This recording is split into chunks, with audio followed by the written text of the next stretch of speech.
Good afternoon. We're ready for our next step in assembling the D-28 guitar. The last step was gluing this rim together. We glued in the end block and the neck block to the rim assembly. Now I've got it in our mold. We've got a spreader here that holds it in place in the waist, and all this is just a couple of blocks of wood. Cut the profile of the waist in it with a little bit of cork in there, and then this is a turnbuckle that's just in a little slot there that holds it in place. It's much simpler than it looks, but it holds the waist of the guitar in place. Also, at each end of the guitar, I have a screw here going in, screwed into the neck block and screwed into the end block, which pulls those two blocks very tightly against each end of the mold and keeps them square. So this keeps the waist square, the screws keep the neck and the tail block square, so that all the geometry comes out better.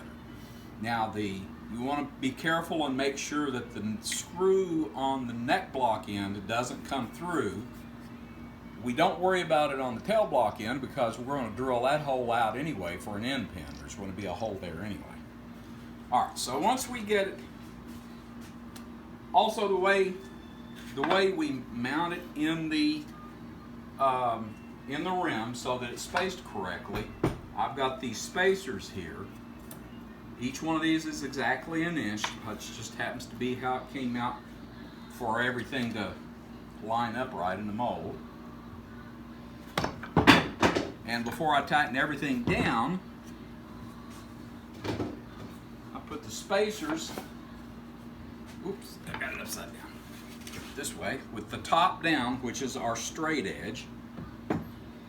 Then the spacer keeps it exactly the same all the way around on the top side, since that's the straight edge we're working with. Once it's there, that's when you put the screws in and put the waist spreaders in.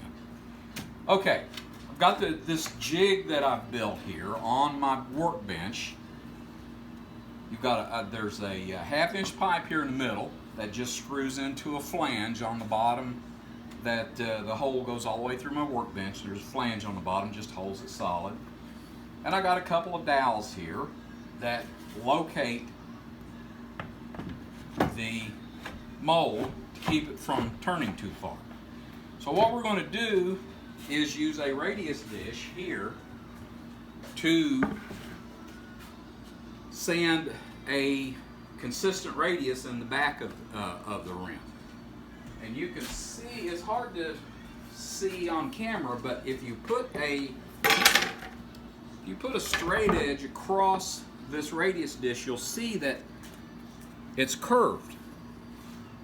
In the center, you got a little bit of a gap there, and then it gradually decreases all the way around. That's this one is a 16-foot radius, which is pretty much standard for Martin guitars. So what we do here on the rim to get ready, we just take a piece of chalk, white chalk, and we chalk up that surface all the way around.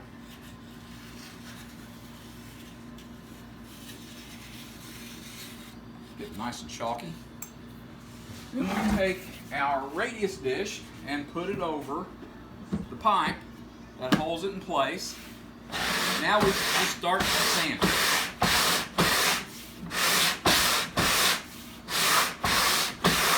And if you didn't notice before I started sanding, this is a huge sanding disc that's self-adhesive to the radius dish. So this will sand the proper radius in here. Now, after I've gone a few swipes at it, you can see that it's taken the chalk marks off of here and here, and you can see where it's not hitting yet is where we need to bring everything down to. You want to sand down uniformly until there's no chalk. My friend John Hall calls this driving the bus.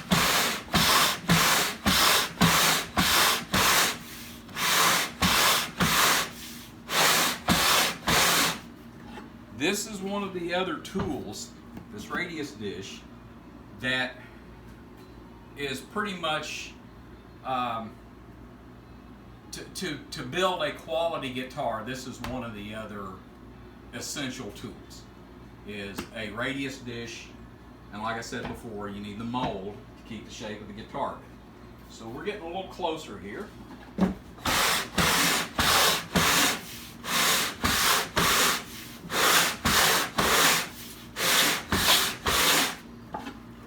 And we take a look at it. Now it's down. Got a little here on the end block here, so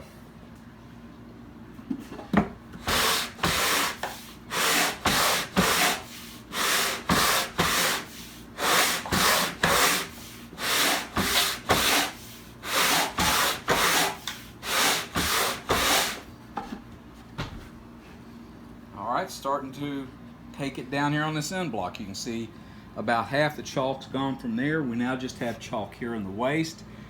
The neck block is getting down smooth, looking good. So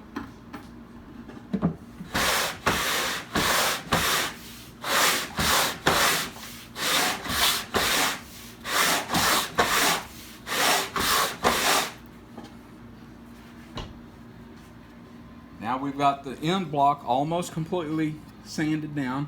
Just got a little here on both ends there. So if we take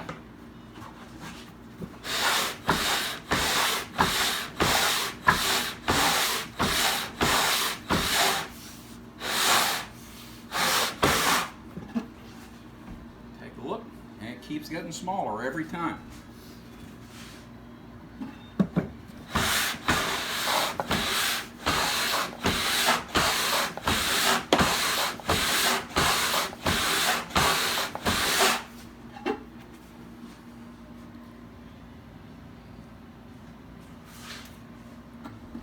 This also gives you a nice, consistent, straight, even surface to glue to when you glue the back on, so that there's no gaps.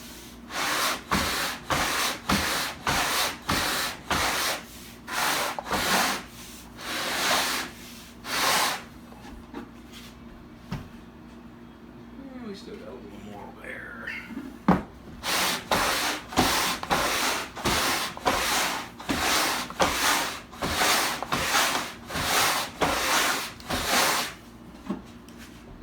But anyway, I'm going to end the video here. Just to give you an idea of what we're talking about when we're talking about radiusing the dish or the rim. We keep this process up until, like I say, until all of the chalk is gone, and then we flip it over and we do the top with a generally a 28-foot dish. So that's it for today. Thank you.